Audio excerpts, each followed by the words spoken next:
നമുക്ക് ഇന്നത്തെ ഒരു ഡിന്നർ പ്രെപ്പ് ആയാലോ. സോ അതിന് വേണ്ടിയിട്ട് ക്യാരറ്റ്, ബീൻസ്, പച്ചമുളക്, ബിരിയാണി റൈസ്, എന്താ ഇത് പറന്നുപോയി, മഷ്റൂം, ജിഞ്ചർ, സവോള, ചെറുള്ളി, ഗാർലിക് പൗഡേഴ്സ്. അപ്പോൾ നമ്മുടെ ഇത് കണ്ടോ, നമ്മളെ സിമ്പിളായിട്ട് ഫ്രൈഡ് റൈസ് ഉണ്ടാക്കണം. സവോള അല്ല, ഈ സവോള green peas, carrot, green peas അല്ല, ബീൻസ്. ഓക്കെ, ഹലോ ഗായ്സ്, ഒരു വീണ്ടും കുക്കറിൽ നമ്മൾ കുറച്ച് വരുമ്പോഴത്തേനും guys add some ghee. 1 2 3 ghee add ചെയ്തു. ആഡ് ചെയ്തിട്ട് പട്ട, ഗ്രാമ്പു സോട്ടിട്ട് പൊട്ടും. ഓക്കെ, ഗീൽ കിടന്ന് ജിഞ്ചർ കിടന്നു ഇങ്ങനെ അങ്ങ് അങ്ങനെ സിമ്പിൾ കാണിച്ചു. താനൊന്ന് പിടിക്കും വരുമോ. കുറച്ച് സവോള,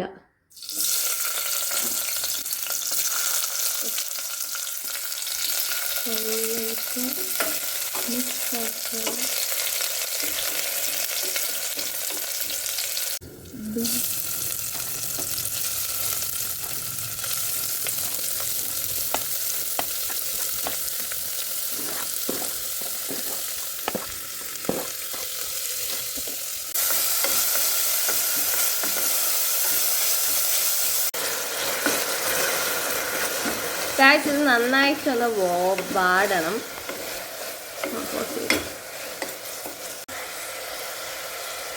കുറച്ച് കൂടിയാലും കുഴപ്പമില്ല, കാരണം അരിക്കിട്ട്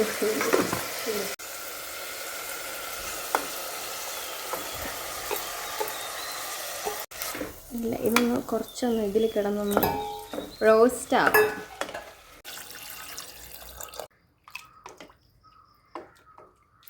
ഇതിൽ ചെറുള്ളി, ഇഞ്ചി, പച്ചമുളക്, വെളുത്തുള്ളി ക്രഷ് ചെയ്യണം. ക്രഷ് ചെയ്യുന്നത് അഞ്ചന ഓൺ ചെയ്യാം. ഗ്യാസ് 5 കഴുകുന്നതാണ്. ഓക്കെ, ഇങ്ങനെ വെച്ചു. ഇതൊക്കെ എടുത്ത് ആവശ്യമുള്ള സാധനങ്ങൾക്ക് എടുത്ത് പുറത്ത് വെക്കാം. ഓക്കെ, മസാല പൊടികൾ. എല്ലാവർക്കും സ്വാഗതം. Oil, add some oil. ആദ്യമേ ഒഴിക്കാം ഓയിൽ. എണ്ണ ചൂടായിട്ട് വരുമ്പോൾ നമുക്ക് എന്തിടാം, അല്ല ഗൈസ്, ഗ്രാമ്പൂ, പട്ട, കറിവേപ്പിലൊന്നും വേണ്ട. പട്ട, ഗ്രാമ്പൂ ഇതൊന്ന് സോർട്ട് ഔട്ട് ചെയ്യണം. പൊട്ടിയൊക്കെ ചെറുത്ത് വയ്ക്കും കേട്ടോ. അതൊക്കെ നിങ്ങൾക്ക് വേണമെങ്കിൽ വീക്കെൻഡിൽ ചെയ്യാൻ പറ്റുന്ന ഒരു റെസിപ്പിയാണ്. ഞാൻ ആഡ് സം സബോള ആഡ് സം സബോള. ഗൈസ്, നമ്മുടെ ഇതിൽ തക്കാളി ഇല്ല, അതുകൊണ്ട് നമ്മളിതിൽ തക്കാളി ഇടുന്നില്ല. ആൻഡ് സം ഇത് നന്നായിട്ടൊന്ന് വഴച്ചെടുത്ത് പിന്നെ ഇട്ടാലോ. 5 ഗൈസ് എൻ്റെ പിന്നാമ്പുറത്തേക്ക് ആവശ്യം. ഗൈസ് ഇതൊന്ന് വാടി വരുമ്പോഴത്തേക്കും ഗൈസ് ഇതൊന്ന് ഏറെക്കുറെ വാടി വരുമ്പോഴത്തേനും നമ്മുടെ ജിഞ്ചർ, ഗാർലിക്, ഷാലറ്റ്സ്, പച്ചമുളക് പേസ്റ്റ് അങ്ങോട്ട് ഇടാം. അങ്ങനെ അത്ര പാടണ്ട, അല്ലെങ്കിൽ ഇത് നമ്മൾ അതിന് എല്ലാ സാധനങ്ങളും ഇടുക. നമ്മുടെ ഷെഫൊന്നും അല്ലല്ലോ. എന്നിട്ട് ഇങ്ങനെ ഇടുക, ഒന്ന് മിക്സ് ആക്കുക. എന്നിട്ട് നമ്മൾ കുറച്ച് വേണമെങ്കിൽ തീയൊക്കെ ഒന്ന് കൂട്ടിയൊക്കെ വെക്കാം. 5 ഇളക്കുന്നതാണ് ഗൈസ്. 5 എനിക്ക് കഴിയണം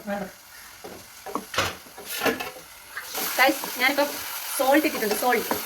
സോൾട്ട് ഇട്ടു, നന്നായിട്ട് മിക്സ് ചെയ്യുന്നതാണ്. ഇങ്ങനെ ഇത് അടപ്പ് കാണുന്നില്ല ഗായ്സ്. നമ്മുടെ ഒരു കോളേജ് കഴിഞ്ഞിട്ടുള്ള ഒരു എന്നൊന്നുമല്ല ഗായ്സ്, നമുക്ക് മഷ്റൂം കറി ഉണ്ടാക്കാൻ അറിയില്ല. സോ നമ്മൾ മഷ്റൂം ആഡ് ചെയ്യാം. കുറച്ച് വെള്ളമുണ്ട് കേട്ടോ. മഷ്റൂം ആഡ് ചെയ്യും. വെള്ളം വേണമെങ്കിൽ അവസാനം വേണ്ട, അതിന് അവസാനത്തേക്ക് മാറ്റി വയ്ക്കും. ഒരു കാര്യം പറഞ്ഞു പോയി, ഈ മഷ്റൂം നമ്മൾ ചെറുതായിട്ടൊന്ന് കുക്ക് ചെയ്തിട്ടുണ്ടായിരുന്നു. ഓക്കെ, കുക്ക് ചെയ്തിട്ടുണ്ടായിരുന്നു. ഒരു ചുമ്മാ ഒന്ന് കുക്ക് ചെയ്തു.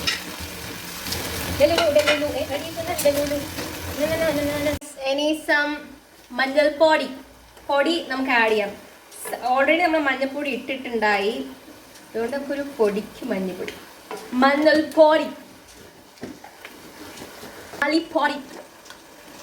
മല്ലിപ്പൊടി ആവശ്യത്തിന് നിങ്ങൾക്ക് തോന്നുന്ന രീതിയിൽ അങ്ങ് കിട്ടും. മസാല വേണമെങ്കിൽ മസാല, നോർമൽ വേണമെങ്കിൽ നോർമൽ. ഒന്നും അടയ്ക്കാം, നിങ്ങൾ സൂക്ഷിക്കുക. അടയ്ക്കുമ്പോൾ നമ്മൾ മര്യാദയ്ക്ക് അടച്ചു വെച്ചിട്ടുണ്ടെങ്കിൽ പിന്നെ അത് കാറ്റേറി.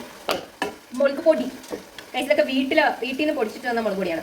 മുളക് പൊടി ചുമ്മാ വാരിക്കോരി അങ്ങ് ഇടരുത്, ചുമ്മാ മുളക് പൊടി, സം പെപ്പർ പൗഡർ കൂടി പോയി. നോർത്ത് പോയി പച്ചമുളക് ഇട്ട കാര്യം മറന്നു. ഗരം മസാല ഗൈസ്, എൻ്റെ എല്ലാ റെസിപ്പിയിലും ഗരം മസാല ഉണ്ട്. ഗരം മസാല നിങ്ങളിത് കാണുന്നുണ്ട്. ഗരം മസാല വേണമെങ്കിൽ പിന്നെ ഇട്ടാൽ കേട്ടോ. ഗരം മസാല പിന്നെ ഞാൻ നിങ്ങൾക്ക് കാണിച്ചു തരാം. ആദ്യം അടുപ്പ് കാണുന്നില്ല ഗൈസ്. കുക്കറിന് എത്ര ഷൂൾ അടിച്ചു? കുക്കറിന് 2 ഷൂളം. കുക്കർ 1 ഷൂളം കഴിഞ്ഞു. ഇതാണ് നമ്മുടെ. എന്നിട്ട് നമ്മളിത് അടച്ചു വെക്കണം. കുഴപ്പമില്ല, ഒരു ചിക്കൻ കറിയുടെ ഒക്കെ ടേസ്റ്റ് ഉണ്ട്. ഡെല്ലുലു. അപ്പോൾ നമ്മുടെ ബ്ലോഗിലേക്ക് എല്ലാവർക്കും സ്വാഗതം. ഇനി നമുക്ക്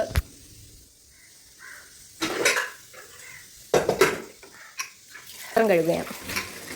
നമുക്ക് മുന്തിരി കഴുകാം. അങ്ങനെ ആദ്യം മുന്തിരി കൊടുക്കും. ഇനി ഗ്യാസ് ഓഫ് ചെയ്യുമോ?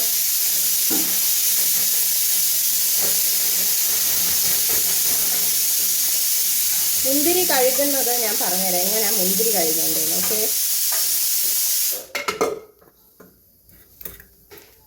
ഓക്കെ, ഗൈസ്, നമുക്ക് ഈ മുന്തിരി കഴുകാൻ വേണ്ടിയിട്ട് കുറച്ച് ഉപ്പ്, മഞ്ഞൾപ്പൊടിയൊക്കെ കൂടുതലിട്ടാൽ നല്ലതാണ്, അഴുക്കൊക്കെ പോവും. തുറന്ന് നമുക്ക് ടേസ്റ്റ് ചെയ്ത് നോക്കാം. വെന്തോന്നൊന്നും അറിയില്ല. നമുക്ക് ഇതിൽ നിന്നുള്ള വെള്ളമൊക്കെ ഏറെക്കുറെ തീർന്നു. ടേസ്റ്റ് ചെയ്ത് നോക്കാം അഞ്ജനെ.